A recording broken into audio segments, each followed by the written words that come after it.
एक RCDF है और दूध की मात्रा जैसे ज़्यादा बढ़े इस दिशा में माननीय मुख्यमंत्री जी ने बहुत सारे प्रावधान इसमें किए हैं।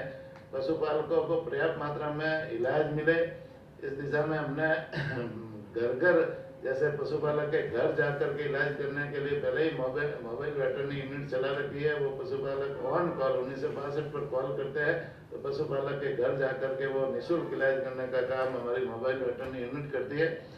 और साथ ही साथ में इसमें और भी जैसे चिकित्सा केंद्र, चिकित्सा सुविधा को बढ़ाने की आवश्यकता रहती है। तो इस बार 200 उपकेंद्र जो है नई पंचायतों पर खोलने की जो घोषणा की है वो 200 नए उपकेंद्र खोलेंगे। 25 पशु चिकित्सालय कर्मोन्नत करेंगे और 50 प्रथम श्रेणी के चिकित्सालय है वो कर्मोन्नत करेंगे। 3 बहुउद्देशीय भी कर्मोन्नत करेंगे। इस तरह से ये चिकित्सा सुविधा बढ़ाने के लिए भी माननीय मुख्यमंत्री जी ने घोषणा की है। डेयरी के क्षेत्र में इंफ्रास्ट्रक्चर को बढ़ाने के लिए एक फंड माननीय मुख्यमंत्री जी ने 2-3 महीने पहले बनाया था और उसमें 1000 करोड़ रुपए का प्रावधान रखा था। लेकिन इस बजट में माननीय मुख्यमंत्री जी ने इससे बढ़ाकर 1000 करोड़ की जगह 2000 करोड़ की घोषणा की है। 2000 करोड़ का जो इंफ्रास्ट्रक्चर फंड है उससे डेयरी में ज़्यादा से ज़्यादा कैटल फीड प्लांट लगाना या डेयरी दूध प्रोसेसिंग सेंटर लगाना या नई डेयरी लगाना, जैसे अभी घोषणा भी की है। जैसे जो सिरोही में एक नई डेयरी लगाएंगे, बारा में एक नई डेयरी लगाएंगे, नहीं दौसा में एक नई डेयरी लगाएंगे और जैसलमेर की जो दूध प्रसंस्करण की जो उनकी क्षमता है 30,000 लीटर उसे बढ़ा करके 50,000 लीटर करेंगे। और अलवर की जो डेयरी है उसमें 200 करोड़ की लागत से उस डेयरी के प्लांट को भी नवीनीकरण करेंगे। इस तरह से ये जो 2000 करोड़ की घोषणा की है उसमें डेयरी सेक्टर को और मजबूती मिलेगी। साथ ही साथ में हमारी जो दूध संबल योजना चलती है, जो किसान चरस डेयरी में सरकार की डेयरी में जो दूध देता है उनको हम 5 रुपए अलग से अनुदान देते हैं।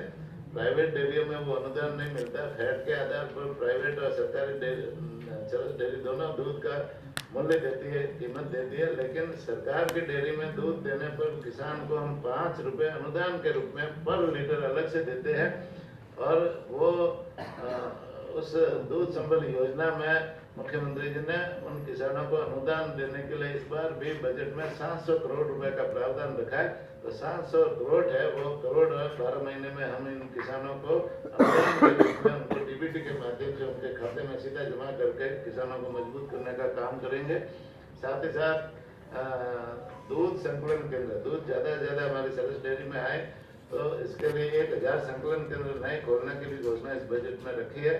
और 500 बूथ नए, हमारे जो दूध के जो प्रोडक्ट है, चाहे वो दूध हो, पैकिंग हो, चाहे घी हो या आइसक्रीम हो या अन्य मिठाई हो, अन्य जो हमारे फ्लेवर है वो सारे बिक्री केंद्र होते हैं, हमारे बूथ होते हैं, उनके माध्यम से बिकते हैं। जनता को शुद्ध मात्रा में उपलब्ध कराने का काम हमारी डेयरी करती है। तो उसमें 500 बूथ नए खोलने की भी घोषणा इस बजट में की है।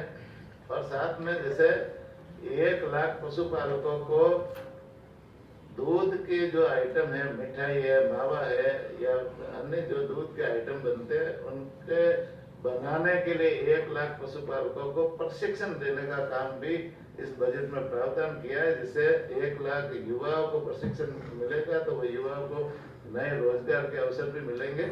साथ ही साथ में अलवर, जैसलमेर, सिरोही, जालौर में मिल्क प्रोसेसिंग के प्लांट जो लगाने की मैंने अभी बताया उसमें भी 325 करोड़ की घोषणा की है। इस तरह से यह 8वां हमारा स्तंभ है और अभी 9वां स्तंभ है हरित विकास एवं